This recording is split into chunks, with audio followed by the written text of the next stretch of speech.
statistically speaking, a normal person is physically unhealthy, emotionally anxious and depressed, socially lonely, and financially in debt. So being normal. Just to kind of back this up with some numbers too. Yeah. So I'm just shocked by this every time. I look up the updated numbers. Overweight obesity rates in the United States is nearing 75% at this point. I remember back in like the late 2000s, early 2010s, it was like 60%. It's at almost 75% now for overweight and obesity in the United States. Yeah. It's insane. 80% of Americans have some form of consumer debt, an average of $38,000 in debt, not including mortgages. That's not including home mortgages or anything like that. So yeah, people are unhealthy. They're in debt. Socially lonely. Yeah, loneliness is at like 60, 70%. So why do we want to fit in so badly if that's the case, right? I love this idea because there's two types of normal. There's like the cultural narrative of normal. And then there's the actual normal, the like statistical reality of normal. And what most people worry about not fitting into is the cultural narrative of normal. The cultural narrative of normal is completely skewed. It's like it's a Hollywood version of normal, right?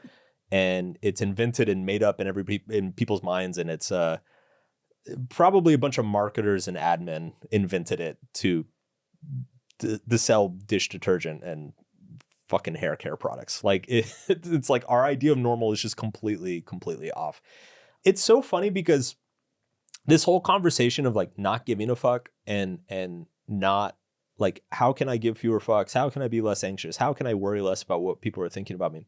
It's funny because all these things that we're talking about, these are not theoretical. These are not abstract theories. These are not like theoretical thought experiments. Like it's simply just recognizing reality. It's like really basic pieces of reality that for whatever reason, we tend to miss or forget about. You know, like you will be judged for everything. Like that's just a simple reality of being human. Yet we somehow like delude ourselves and forget about that because it's unpleasant to remember. Same thing with the normal thing. Like that normalcy is actually generally unhealthy. Not really like there's not a whole lot of success financially or relationally, yet the image that people compare themselves to is probably in like the top 10% of like actual human outcomes in the world. So again, it's just a reality check. It's another one of these like slaps in the face of like, wake up. Like this is not the thing that you've constructed in your mind is not real. Like the fears and the narratives around the fears that you've been living off of, were just made up. Like reality is actually way more sobering. This is a bit of a tangent, but again, I love tangents. I'm always shocked by these. Why? Like we knew back in the 2000s and 2010s, like obesity is a problem, debt's a problem. And there's all these basically PSAs going out or people writing about it or books written, government initiatives, and yet it continues to get worse. Why? Bro, have you been to Taco Bell lately? Like, have you tried the new? I have not. The new Choco Tacos. I mean, or Shake Shack. I mean, no, I have dude, not. Shake Shack is a religious experience. Yeah. It's I don't think I've ever been to a Shake Shack actually. Oh, it's so good. Yeah. Everybody in California loves In-N-Out, and overrated. It's so overrated, and it's that's gonna get us canceled now. In-N-Out is just like the most overhyped piece of mediocrity in the fast food industry. I mean, this comes back to like Derek Sivers has this great quote. He said, "If all it took was information, we would all be millionaires with six packs." We don't act on information, right?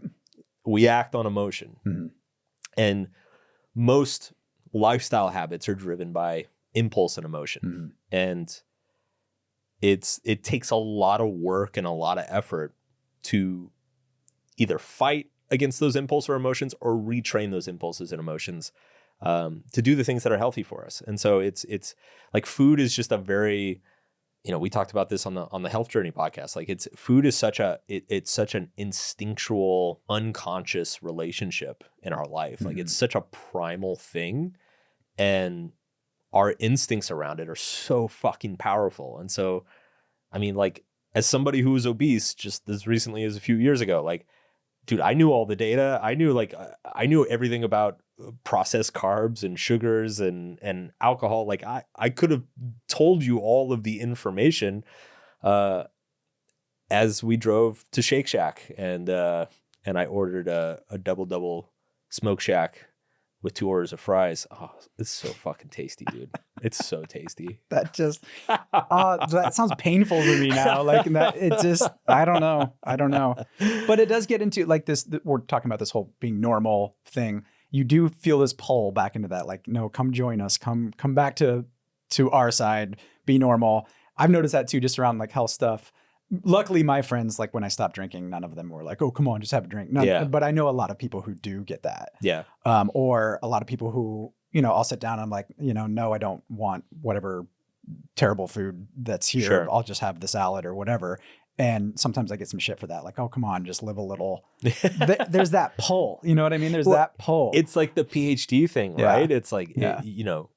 I'm completely all in on my unhealthy decision. Mhm. How dare you have willpower Yeah. in the face of Right. glorious temptation? Right. Like, because then it calls into question my willpower and my ability as a human to make good decisions.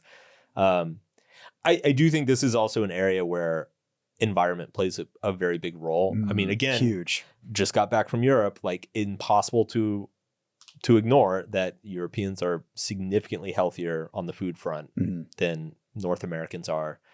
And it's just the food there, it's higher quality. They have a culture and history around food. They've got all sorts of regulations around processing and chemicals and preservatives and shit that you can't put in the food.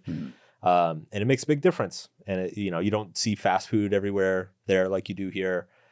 They're not in their cars all the time like we are here. So I do think when it comes like lifestyle choices, it's so many of them ultimately resort to path of least resistance. And so if the path of least resistance in your environment is Shake Shack or McDonald's, then that's probably what's going to get eaten most of the time. Yeah. And just an argument for being very, very conscious of who you surround yourself with and the culture That too. that you steep yourself The in. people that you spend time with. Yeah, for sure. Yeah. Hey, everybody. Thanks for watching. This was a clip from the Subtle Art of Not Giving a Fuck podcast. We release podcasts weekly on YouTube and everywhere where you can get podcasts. So be sure to subscribe, follow us on Apple, Spotify, wherever you like listening to stuff, because we're going to have a lot more stuff to listen to. Check it out.